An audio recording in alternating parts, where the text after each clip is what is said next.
who would like to go first? This is going to be like in Wonderful, where they both don't know who started last. And I'm going to go first. You're going to go first? Great. I like to draw on songs and music for inspiration a lot of the time, so I have a song I'd like to propose today. Actually, 2 songs. Ooh. One of the songs is for the kind of story itself that we'd be focusing on, and the other one is to kind of set the aesthetic of the world that it would be set in. Oh, cool. So a lot more of a specific idea than last time. Should we start with the world song first? Like, I think I want to go with the story song. first. Yeah.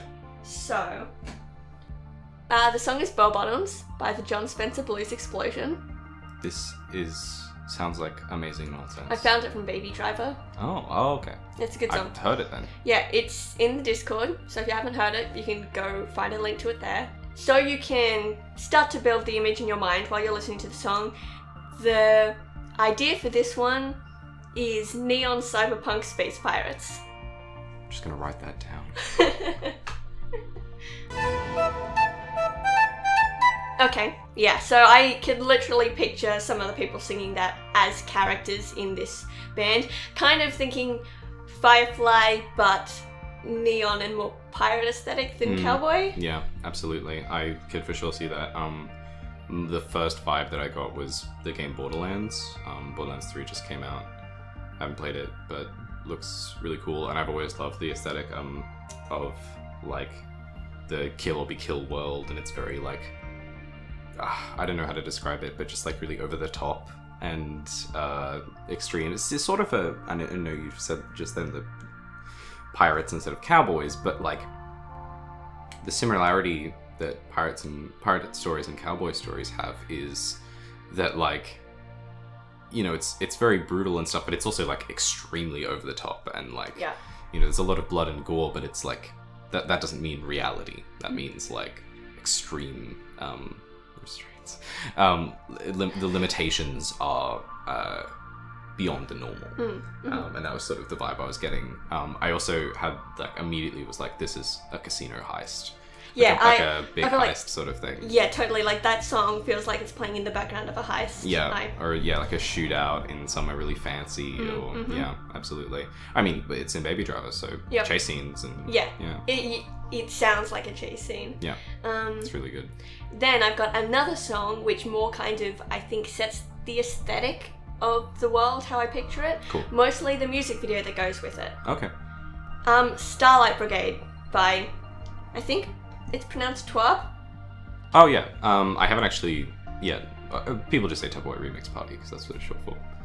I haven't actually listened to the song. And yeah, the music introduce video. To it. I've seen it so many times in my YouTube suggested, so I'm like, oh, I'll get to it. Here we go. And this is why. Yeah, so it's Tupperware Remix Party, Starlight Brigade. Yeah, that's it. There's a link in the Discord. Yeah. Yeah, but it's mostly the aesthetic of the video that I really like, because the song is a story already. So I didn't want to build a whole world around that. Yeah. But yeah, let's listen to it. Go. Fantastic. So good. I just love the aesthetic. So fantastic. So cool. I don't know why I avoided watching it. I was like, something in me was like, no, don't watch that yet. That was so cool. And this is why. Yeah, this is exactly why, so that I could have this cool moment of like fresh inspiration. It weirdly ties to both of my ideas. Yes! So we might get... Brilliant. Thanks for the clap. I'm sure everyone enjoyed that. It's gonna pain me the most. Yeah. It's gonna be some cosmic karma a little bit later. Dang it. I can feel the hate from my future self already. So both of my ideas, I feel like we're gonna get the same thing as Belladonna, where we combined a bunch of ideas. Now you go. Okay, so I don't know which one to start with. Okay, so the first idea that I thought of that it tied to was my second idea, but then as we went on, I was like, oh, this is totally the same as my first idea. I feel like I'm going to talk about the first idea first because it's first. We just finished watching the Steven Universe movie. Literally, like half an hour ago. Yeah, not long ago. And I have always been fascinated in Steven Universe with the Empire, the Gem. What do they call themselves? Just the Gem Empire? Is it just the? Yeah, the gems. Yep. The Gempire. That's what they should call themselves. With the concept of a race of semi-sentient constructs, like they talk about in one of the songs in the movie, it's like a point that comes up often is that Steven is a new life form who can feel and learn. And it's grow. Yeah, grow is one of the words. Yeah. The idea of a race that is expanding like a blight on the universe because they are unfeeling, like unemotional entities. I'm gonna jump in right now with Stargate. Yeah, right. I'm sorry, I'm just gonna spoil like all. Anyway, it's not really a spoiler. There's a race called the Replicators, right? Which were engineered and they just can take on the shape of different life forms and stuff like that, and they do not feel, do not have emotion. They just spread. It's a huge sci-fi idea. It's because it's like absolute evil. You know, it's like harkens back to survivalism, survival of the fittest and stuff like that. So that was my first idea, and it's just essentially like that could be in the music video. You know, they have the black ships, and he finds the black ship, and they're weird geometric. You know, there's no depth to those characters that are established. They're just like straight up evil, and they're faceless except for the single eye that they have. But they're just that same idea of like something like the gems, who are a construct race that is like a blight on the world. Yeah, see, I tend to try to steer away from having enemies that are just evil. Of course, that's why I was like, it was my starting step, because I was like, that's cool, and I'm like, what about, you know, messing around with perspective? Like we tell it from understanding these characters would be interesting. I don't know. Yeah, so no, but like having that idea of they are quote unquote evil because they have not been programmed with emotions or something like that. That is a good enough reason to make them just evil for me, because it's an alignment that can then be manipulated, I guess. Yeah. Very interesting. So that was my second one. Is it's just like a resource gathering, expanding. I'm sort of thinking it like a virus, and I don't want to mean that in like the negative sense, but it's just like you have, and it's a very common thing in sci-fi, I think, like a race that exists to propagate, and so they just like expand outwards, gather resource points, and like blah blah blah, move on and make themselves stronger. And I was like, that could be a cool starting point. That was my first idea. Did you have a second idea? I do have a second idea. Please go on. My second idea is from a Tumblr post that I found on Pinterest. Thanks for outing yourself as not a true fan. Yeah. As a loser who gets their memes from Pinterest. Pinterest is just Tumblr but filtered. Okay. The blog is called Ants Are Fascinating. And they are because of this following thing. Because of many reasons. So my second idea is based on a fact about ants, which I think is really cool, and I'm going to quote it here, and I'm going to also, the post itself, or at least the Pinterest copy of the post, is in the Discord. When ants die, a few days later they emit oleic acid, which tells the living ants to dispose of their corpse. A myrmecologist named Ed Wilson discovered this and dropped the chemical on a living ant. It was immediately carried off despite the fact that it was still moving and clearly not dead. Wow. So, and I mean, the post then continues. Someone else called Lasers and Paradox.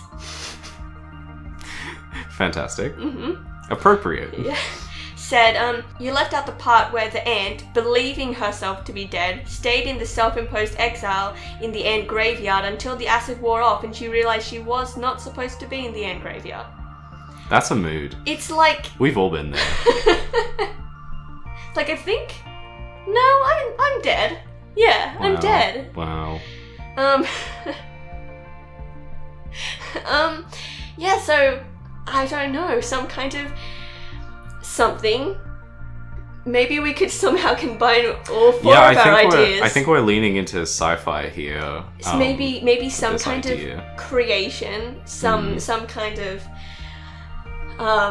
something that, I don't know, just convinces people that you're dead. I don't know. This needs to be tweaked. But There's an episode of Hannibal, Mhm. because I've been slowly working my way through Hannibal, where the killer, I guess, every episode deals with like a different killer, is a woman who has a condition where she thinks that she's dead, and like she thinks she's a ghost or just a dead body. she doesn't know she's alive, I think is more the idea. She's not sure if she's alive. She has like facial dysphagia, so she can't differentiate people's faces, and whether or not they're alive, and so she is a bit gory, tries to remove their faces to see if it's a mask.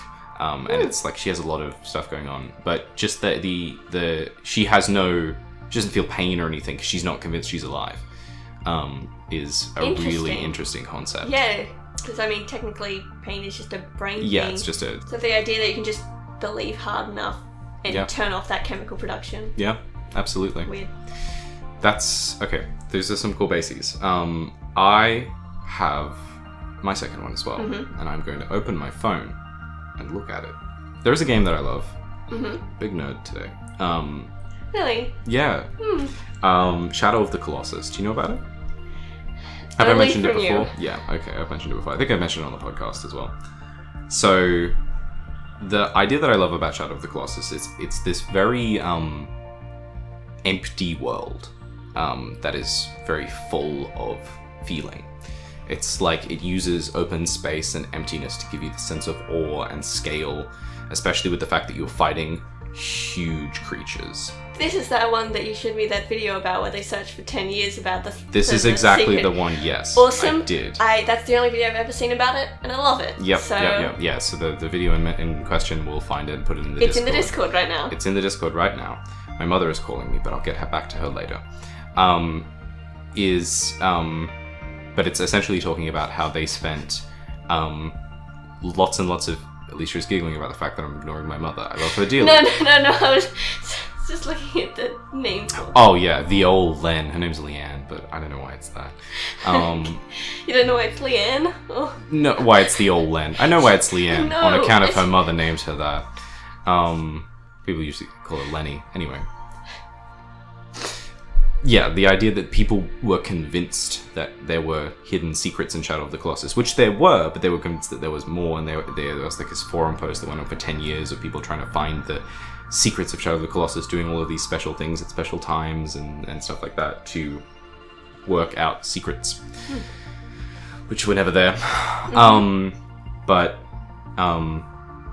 huge monsters as well is big Shadow of the Colossus. It's one little guy, I think his name is Wanda, fighting these huge stone and moss creatures, finding weak points on them, climbing all over them. And I'm also using as inspiration another anime film, because apparently I'm a weeb. I don't think I am, because I don't like anime, but I used to watch some of it. Anyway, it's called Children Who Chase Lost Voices from Deep Below, which is the most ridiculous title. And it's kind of about like the underworld, which is like from before time, and there are these massive creatures living there, and so I guess big creatures and like not a post-apocalyptic wasteland, but like the fringes of humanity. It's like that distant future that, like, again, Studio Ghibli, Nazca the Valley of the Wind, because I'm just coming back to that. It just keeps coming up in my head. What I have written down is a magic blasted wasteland. So I guess you have sort of the like Breath of the Wild, Adventure Time sort of vibe going on. It's very strange, and there's just these big creatures. Also at the start of Starlight Brigade, he is in, like, he seems to be, he and the old fellow that he lives with, I assume a relative, are the only like life forms in this, like the remnants of this town. And that sort of vibe where we have like, I guess also the fact that in the Dark Crystal there are only like a few dozen Gelflings seemingly. There aren't many. Like it's a very small society. Like small societies is a big thing as well. But yeah, there are a few ties in between all of these concepts. So what do you think?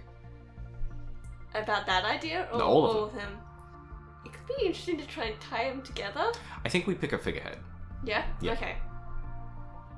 Okay, I think it's definitely a Neon Cyberpunk Space Pirate situation. Maybe just Neon Cyberpunk and Space Pirate is a subsidiary of that. Yeah, I think I like more the aesthetic of the world, the Starlight Brigade vibe to it, over the top of the pirate thing. Maybe they're a force that's in the background that has influenced something else, but they might be the faction, leader of this story. Do you know Voltron, right? I've heard of. Yeah. Not seen plenty of cosplays. Yep. Not TV actually shows, seen it. It's okay. I watched the first season and a half. It's fine. Okay.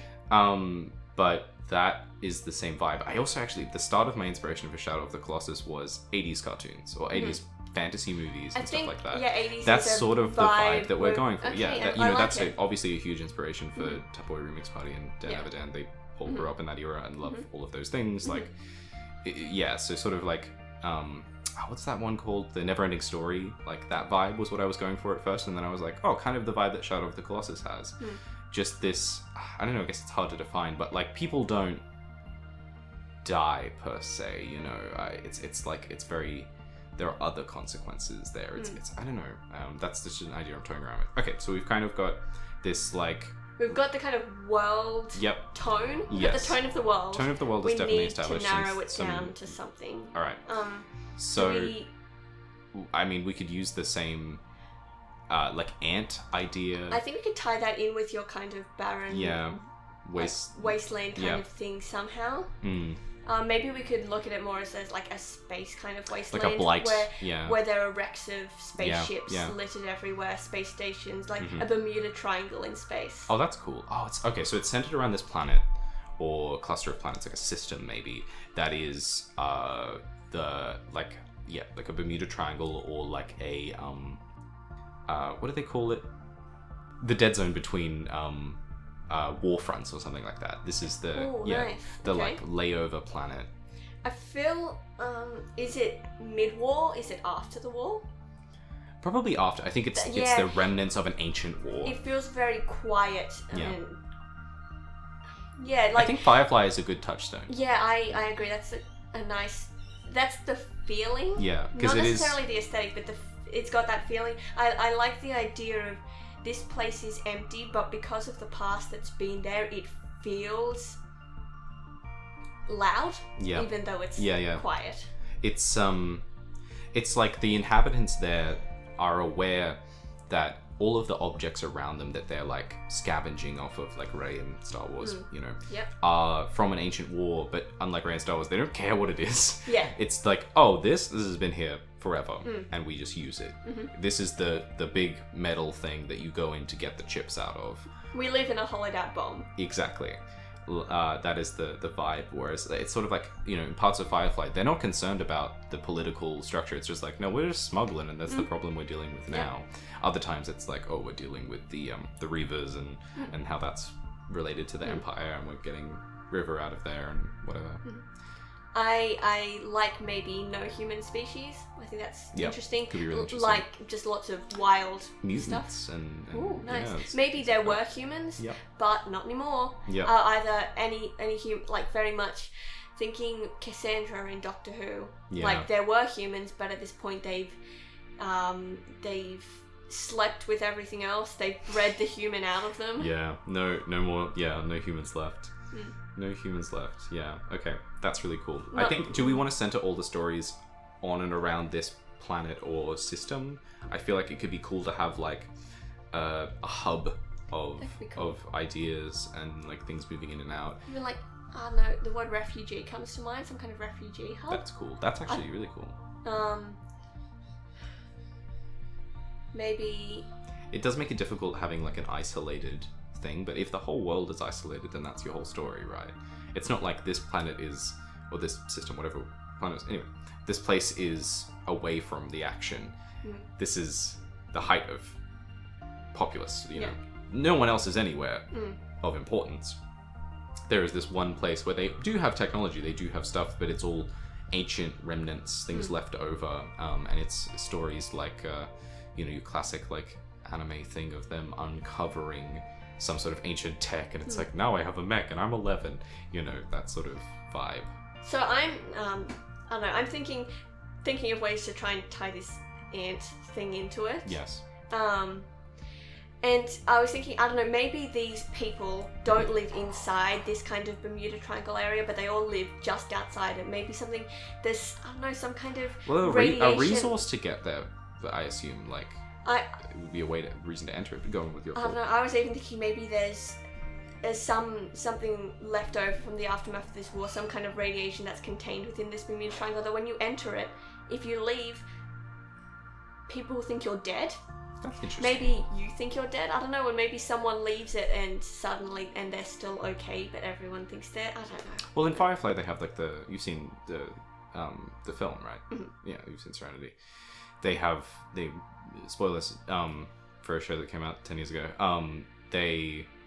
When they find out what the Reavers are and how it's the plague that affected people and turned them monstrous, it's sort of a similar thing. Like, is that kind of what you're talking about? There's also in Haviland Tough by George R.R. Martin, there's a planet that he goes to which has a plague star, and he's like, that's not a thing. It's like, well, when the star's out, people get sick and die, so it's a plague star. Okay, I've just had another idea. Instead, actually, kind of ignoring my last idea, what if, there are all these people are living in hovels in the ruins of this war, and some kind of plague starts spreading through this giant kind of refugee camp where people just start dying.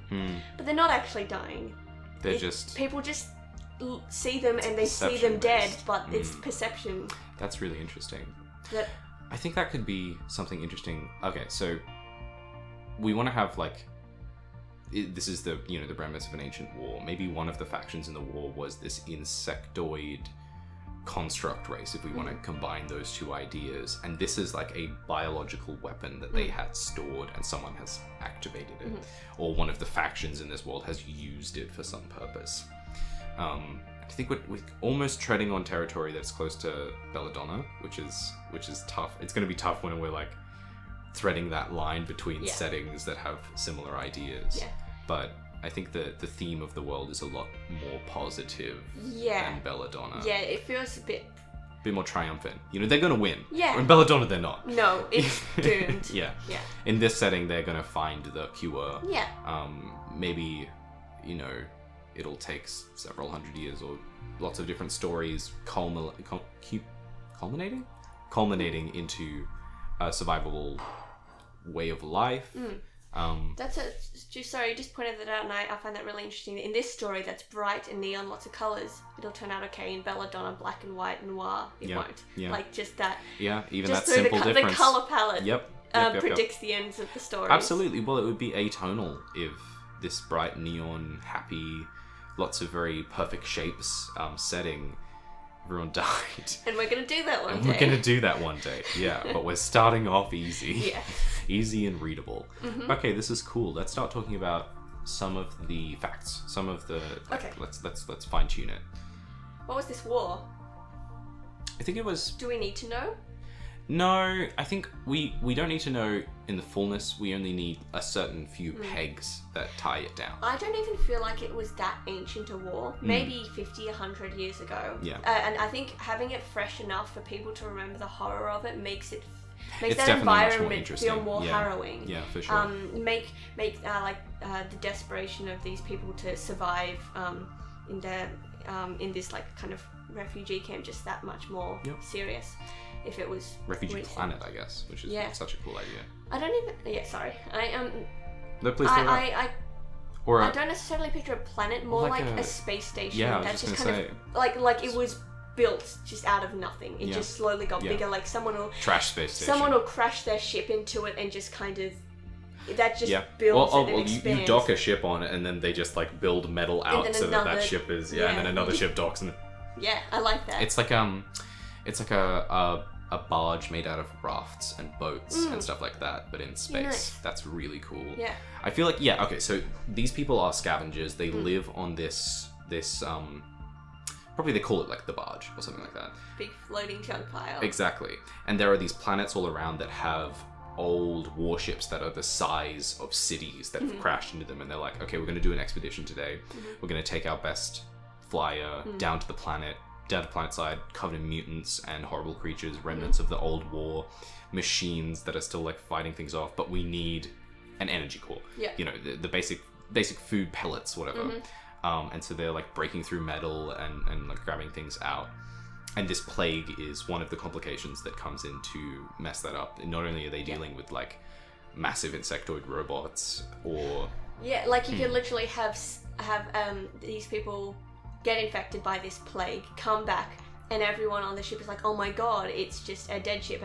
All the crew is entirely dead, and the crew is just kind of like, we're fine. Yeah, but people can't perceive that. That's cool, okay. I don't know how I think we need to get into the logistics of this plague. Yeah. Because if they are... Well, like, do they seem undead then? No, but... I'm thinking they literally just see bodies on the floor. They think they're dead, but then does that person then move around separately? Is it... Yeah. Is it a matter of maybe it just paralyzes you, but you're actually alive? Yeah. Okay. I think it's more interesting if they can move. I think that makes it.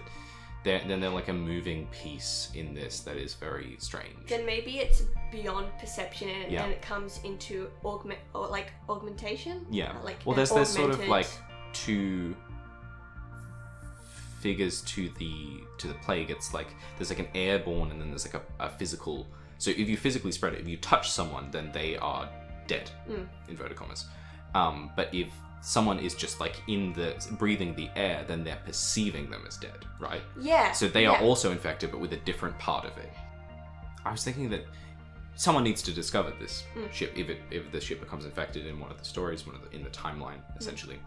So is there like some sort of nearby like planetary alliance that is sort of these paladins of like culture or something like that? I like calling them paladins. Yeah. I think bringing that paladins is literally Voltron language as well. Like it's D&D language. And the Dark Crystal. And the Dark Crystal, yes, good point. But it's that's what the people who are the Voltron thinks are the paladins. But it's such a good vibe. It is. It's taking this old fantasy totally historical thing and then putting it in like sci-fi.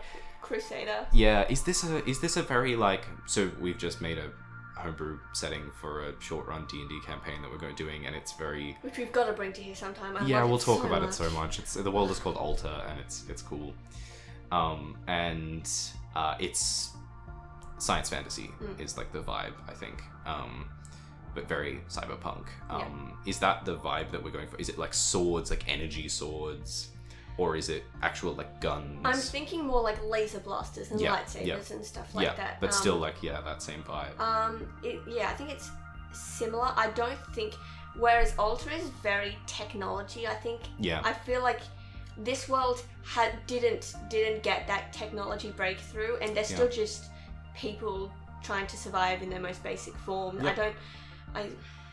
It's a lot of like. Feels a bit more. Fire and trees and wood and stuff alongside of you've got a laser rifle right next to you. Bit more Star Wars. Yes. But, Star Wars is a huge. Star Wars, this is very Star Wars. It is very Star Wars. It's like after the Empire sort of Star Wars. Like, I guess it is kind of like the new trilogy. If the new trilogy were a little anime. A little more anime. This is very anime. It's very anime, and I'm not against it. Let's lean into it. Yeah, I can absolutely see that. Like, a lot of our protagonists, I feel like, are going to be like these weird prodigies and stuff like that. With some sort of psychic power or some sort of psionics or Colourful hair. Colourful hair. Psionics? Are we down for psychic Oh powers? hell yeah, okay, definitely. That fits the vibe well, I think. So.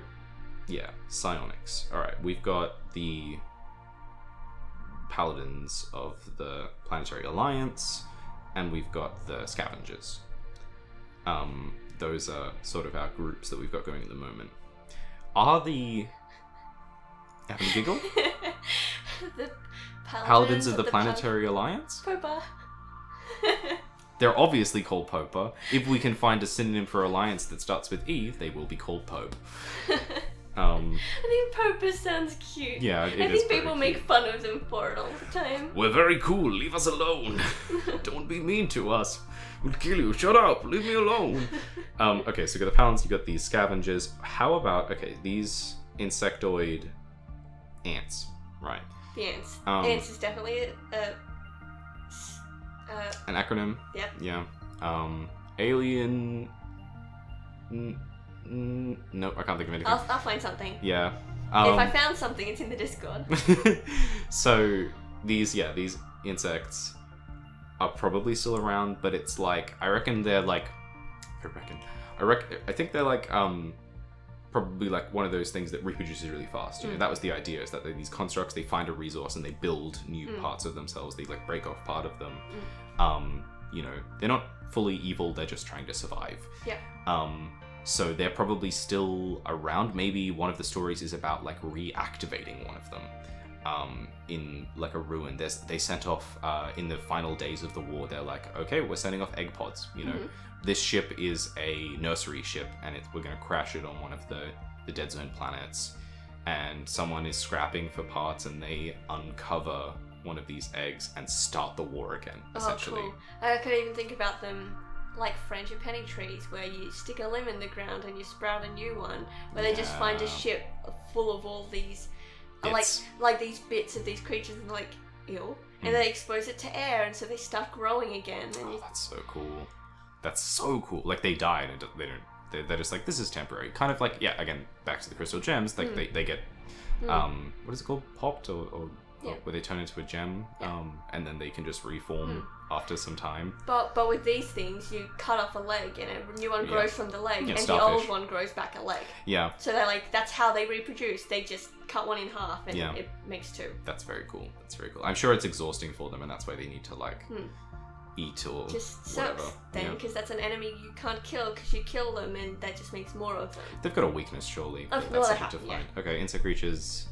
Fast reproduction, I guess, what is important. What things don't ants like? Salt. No, that's worms. Could be. Salt is kind of weird, though.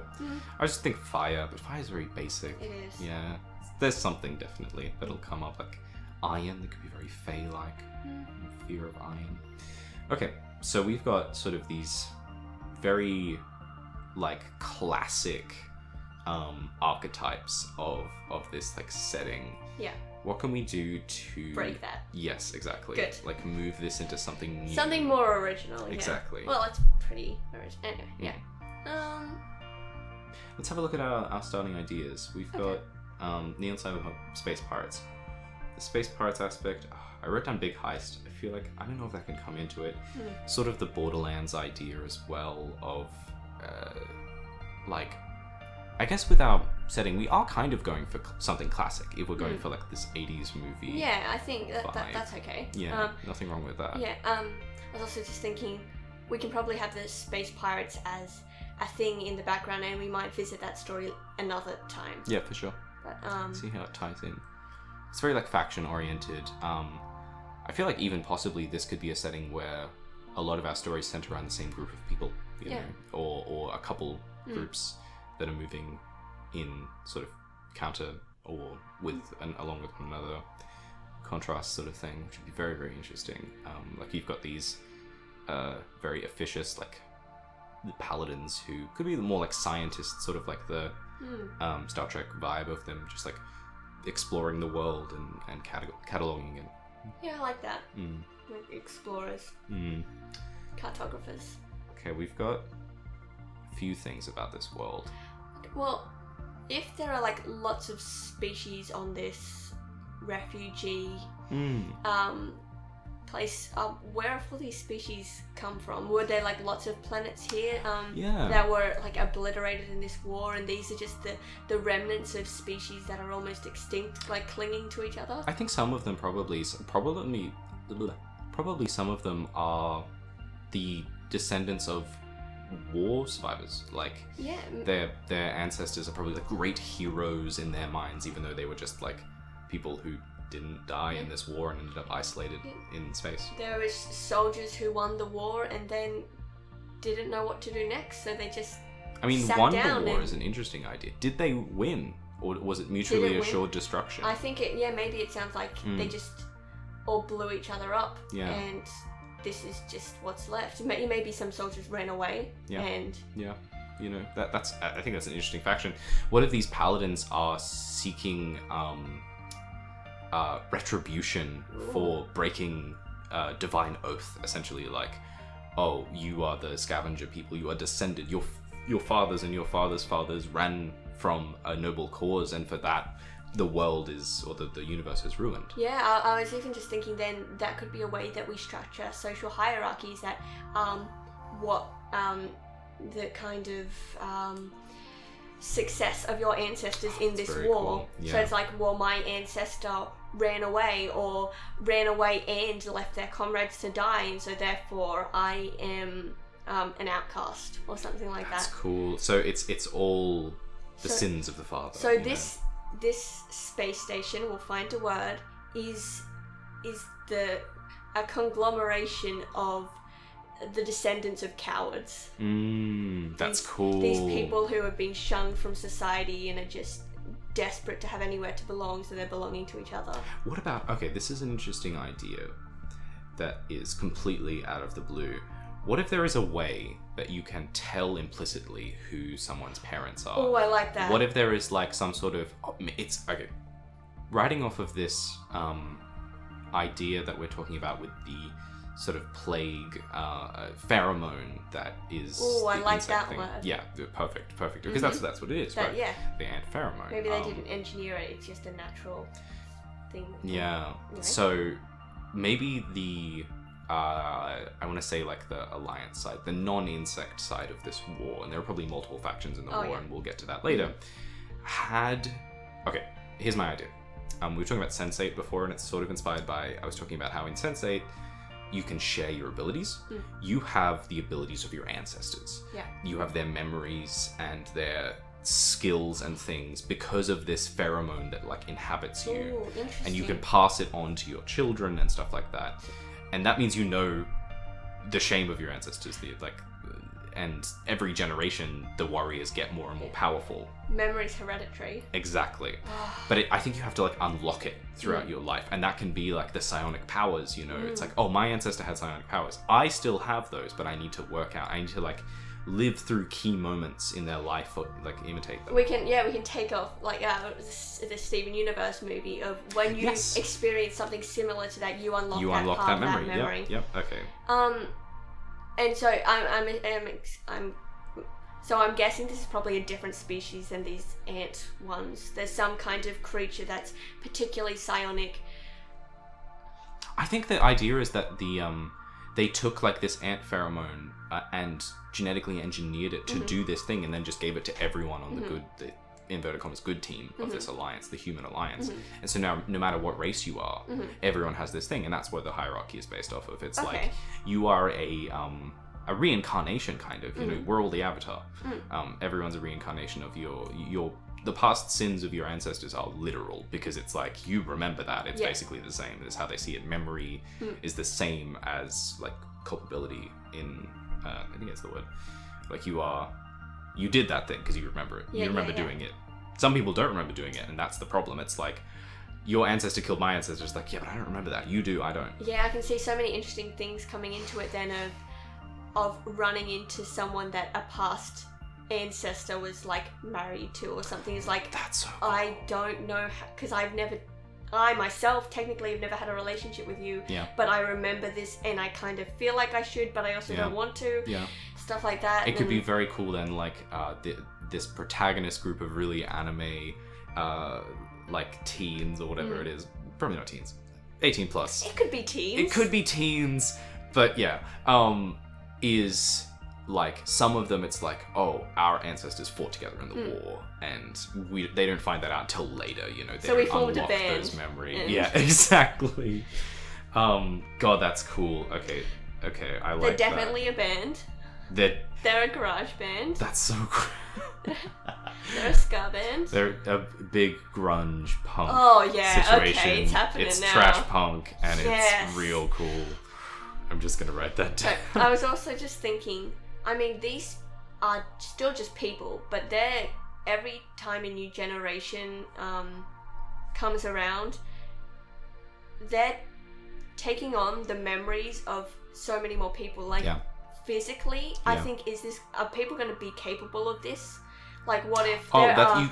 I think that's the limitation of it, is you can only hold so much in your head. Yeah. So you can only, it's like unlocking abilities, like in a skill tree. You gotta get rid of something. Or more so, like, you've only got 20 skill points to spend. You've got to get the right ancestors. Yeah. If you get your shitty ancestor who did nothing with their life, because you don't learn from... Okay, so say your ancestor was a really good swordsman, and then a couple generations later, another of your ancestors learned to be a really good swordsman by using that ancestor, right? Oh, yeah. If you unlock the memories of ancestor B, you don't get to be a good swordsman, because that's ancestor A's ability, right? It's tied to the originator of the skill. So you won't pass anything on unless you learn it. Yeah.